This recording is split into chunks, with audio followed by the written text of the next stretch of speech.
اشہد ان لا الہ الا اللہ وحدہ لا شریک لہ واشہد ان محمدا عبدہ ورسولہ اما بعد فاعوذ باللہ من الشیطان الرجیم بسم اللہ الرحمن الرحیم الحمد للہ رب العالمین الرحمن الرحیم مالک یوم الدین ایاک نعبد و ایاک نستعین اہدنا الصراط المستقیم صراط الذین انعمت علیہم غیر المغضوب علیہم ولا الضالین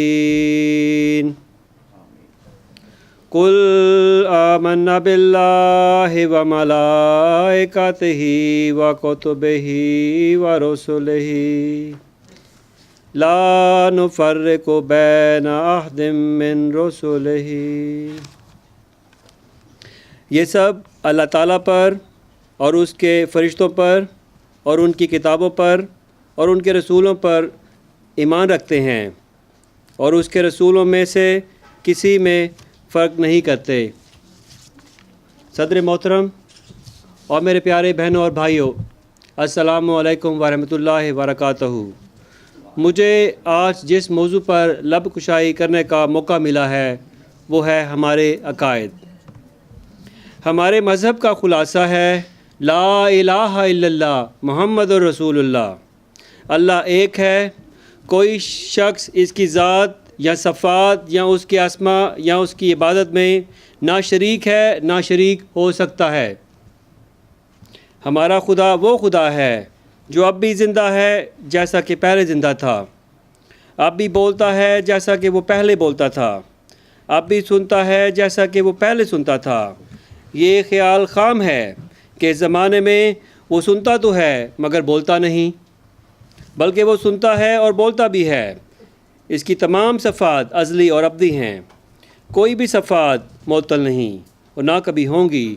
وہ واحد اور لا شریک ہے جس کا کوئی ثانی نہیں۔ حمد و ثنا اسی کو جو ذات جاویدانی، حمد و ثنا اسی کو جو ذات جاویدانی، ہم سر نہیں ہے اس کا کوئی نہ کوئی ثانی۔ ہمارا مذہب اور عقیدہ یہ ہے کہ ملائکہ کا وجود پر حق ہے اور ہم اللہ تعالیٰ پر اور اس کے فرشتوں پر اور اس کی کتابوں پر اور اس کے رسولوں پر ایمان رکھتے ہیں۔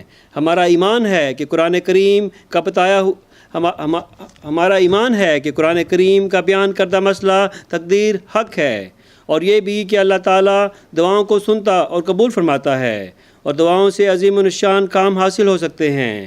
ہم موت کے بعد اٹھائے جانے کے قائل ہیں۔ ہمارا یقین ہے کہ دوزخ اور جنت اپنے تمام کیفیات سمیت جو قرآن کریم اور حدیث میں مرکوزہ بیان حق ہے۔ ہمارا ایمان ہے کہ قرآن کریم کے بعد کوئی اور کتاب نہیں، اور حضور صلی اللہ علیہ وسلم خاتم نبیین ہیں اور ہمارے نبی ہیں۔ اس بات پر ہمارا کامل یقین ہے کہ حضور صلی اللہ علیہ وسلم کے بعد کوئی صاحب کتاب نبی نہیں، اور نہ کوئی ایسا نبی ہوگا جو آپ صلی اللہ علیہ وسلم کی امت سے باہر ہو۔ حضرت بانی سلسلہ احمدیہ اپنی کتاب اضالہ اوہام مطبوعہ جون 1891 میں فرماتے ہیں، ہمارا مذہب کا خلاصہ اور لب لباب یہ ہے کہ لا الہ الا اللہ محمد رسول اللہ۔ ہمارا اقتدار جو ہم اس دنیاوی زندگی میں رکھتے ہیں، جس کے ساتھ ہم بفضل و توفیق باری تعالیٰ اس عالم گزران سے کوچ کریں گے، وہ یہ ہے کہ ہمارے سید و مولا حضرت محمد مصطفیٰ خاتم النبیین صلی اللہ علیہ وسلم ہیں، جن کے ہاتھ سے اکمال دین ہو چکا اور وہ نعمت بمرتبہ تمام پہنچ چکی جس کے ذریعے سے انسان راہ راست کو اختیار کر کے خدا تعالیٰ تک پہنچ سکتا ہے۔ پھر لوگوں کو مخاطب کرتے ہوئے فرماتے ہیں کہ میں عالمہ ناس پر ظاہر کرتا ہوں کہ مجھے اللہ جل شان کی قسم کہ میں کافر نہیں ہوں، لا الہ الا اللہ محمد رسول اللہ میرا عقیدہ ہے، اور ولیکن رسول اللہ خاتم نبیین پر حضور صلی اللہ علیہ وسلم کی نسبت میرا ایمان ہے۔ میں اپنے اس بیان کی صحت پر اس قدر قسمیں کھاتا ہوں جس قدر اللہ تعالیٰ کے پاک نام، جس قدر قرآن کریم کے حروف ہیں، اور جس قدر حضور صلی اللہ علیہ وسلم کے خدا تعالیٰ کے نزدیک کلمات ہیں۔ کوئی عقیدہ میرا اللہ اور اس کے رسول کے فرمودات کے خلاف نہیں۔ نیز فرماتے ہیں، نوح انسان کے لیے روح زمین پر اب کوئی کتاب نہیں مگر قرآن، اور تمام آدم زادوں کے لیے اب کوئی رسول نہیں، رسول اور شفیع نہیں مگر محمد مصطفیٰ صلی اللہ علیہ وسلم۔ سو تم کوشش کرو کہ سچی محبت اس چاہو جلال نبی کے ساتھ رکھو، اور اس کے غیر کو اس پر کسی نوع کی بڑائی مت دو، تا آسمان پر تم نجات یافتہ لکھے جاؤ۔ اور یاد رکھو کہ نجات وہ چیز نہیں جو مرنے کے بعد ظاہر ہوگی، بلکہ حقیقی نجات وہ ہے جو اسی دنیا میں اپنی روشنی دکھلاتی ہے۔ نجات یافتہ کون ہے؟ وہ جو یقین رکھتا ہے کہ خدا سچا ہے اور محمد صلی اللہ علیہ وسلم اس میں تمام مخلوق میں درمیانی شفیع ہیں، اور آسمان کے نیچے نہ اس کے ہم مرتبہ کوئی کتاب اور نہ کوئی رسول، اور نہ قرآن کے ہم مرتبہ کوئی کتاب ہے، اور اس کے لیے اور کسی کے لیے خدا نے نہ چاہا کہ وہ ہمیشہ زندہ رہے، مگر یہ برگزیدہ نبی ہمیشہ کے لیے زندہ ہے۔ پھر فرماتے ہیں، میں کھول کر کہتا ہوں کہ یہی میرا عقیدہ اور مذہب ہے۔ حضور صلی اللہ علیہ وسلم کے اتباع اور نقش قدم پر چلنے کے بغیر کوئی انسان روحانی فیض اور فضل حاصل نہیں کر سکتا۔ مفروضات جلد 8 صفحہ نمبر 233 to 234۔ نیز فرماتے ہیں، حضور صلی اللہ علیہ وآلہ وسلم خاتم النبیین ہیں اور قرآن شریف خاتم الکتب۔ اب کوئی اور کلمہ یا کوئی اور نماز نہیں ہو سکتی جو کچھ حضور صلی اللہ علیہ وآلہ وسلم نے فرمایا اور کر کے دکھایا۔ جو قرآن شریف میں ہے اس کو چھوڑ کر نجات نہیں مل سکتی، جو اس کو چھوڑے گا جہنم میں جائے گا۔ یہ ہمارا مذہب اور عقیدہ ہے۔ آپ فرماتے ہیں، سو اے وہ تمام لوگوں جو اپنے تئیں میری جماعت شمار کرتے ہو، آسمان پر تم اس وقت میری جماعت شمار کیے جاؤ گے جب تم سچ مچ تقویٰ کی راہوں پر قدم مارو گے۔ سو اپنی 5 وقتہ نمازوں کو ایسے خوف اور حضور سے ادا کرو کہ گویا تم خدا تعالیٰ کو دیکھتے ہو، اور اپنے روزوں کو خدا کے لیے صدق کے ساتھ پورے کرو۔ ہر ایک جو زکوٰۃ کے لائق ہے وہ زکوٰۃ دے، اور جس پر حج فرض ہو چکا ہے کوئی منع نہیں وہ حج ادا کرے۔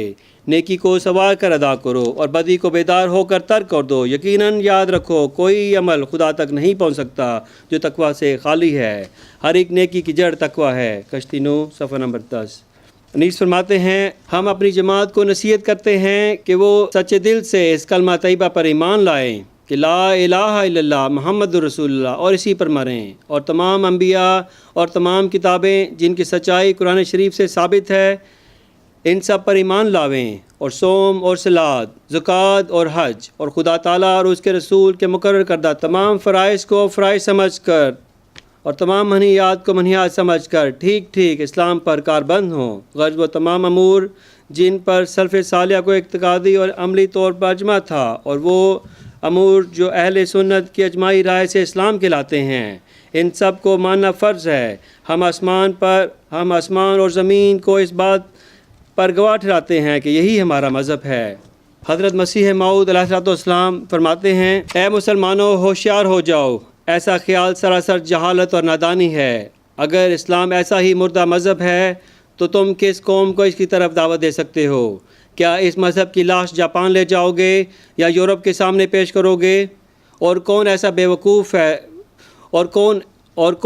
وقوف ہے جو اس مردہ مذہب پر عاشق ہو جائے گا، جو بمقابلہ گزشتہ مذہبوں کے ہر ایک برکت اور روحانیت سے بے نصیب ہیں۔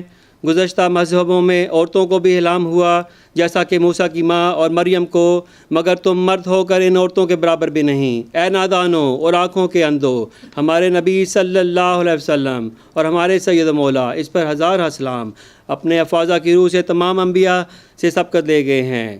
حضور صلی اللہ علیہ وسلم کا روحانی فیضان قیامت تک کے لیے جاری ہے۔ اس لیے باوجود اس فیضان کے کہ اس امت کے لیے ضروری نہیں کہ کوئی مسیح باہر سے آوے، بلکہ آپ کے سایہ میں پرورش پانا ایک ادنا انسان کو مسیح بنا سکتا ہے، جیسا کہ اس عاجز نے اس کو بنایا۔ ملفوظات جلد 20 صفحہ نمبر 379۔ ہم اس بات پر یقین رکھتے ہیں کہ اللہ تعالیٰ ہر صدی کے سر پر اس امت کے لیے ایک شخص کو مبعوث فرمائے گا جو اس کے لیے دین کو تازہ کرے گا۔ ہم اس بات پر یقین رکھتے ہیں کہ امت محمدیہ میں ہر صدی کے سر پر ظاہر ہونے والا مجدد موصوفی خلفاء کی طرح آیت استخلاف کے مطابق اللہ تعالیٰ کا بنایا ہوا خلیفہ تھا۔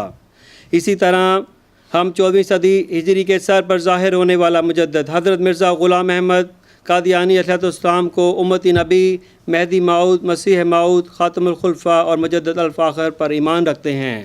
ہم اس بات کے قائل ہیں کہ حضرت بانی جماعت کو 20 فروری 1886 کی الہامی پیشن گوئی میں ایک ذکی غلام کی بشارت دی گئی تھی۔ اس موعود ذکی غلام کو حضور علیہ السلام نے مسلم موعود کے لقب سے نوازا۔ یہ ذکی غلام محمدی مریم حضرت مرزا غلام احمد قادیانی علیہ السلام کا اسی طرح روحانی فرزند ہے جس طرح بذات خود آپ علیہ السلام حضور صلی اللہ علیہ وسلم کے روحانی فرزند تھے۔ اس ذکی غلام کے مسیح ابن مریم ہونے کے علاوہ اور بھی بہت سارے روحانی اور الہامی نام ہیں، مثلا فخر الرسول، قمر الانبیاء، یوسف، یحییٰ، نافلہ وغیرہ۔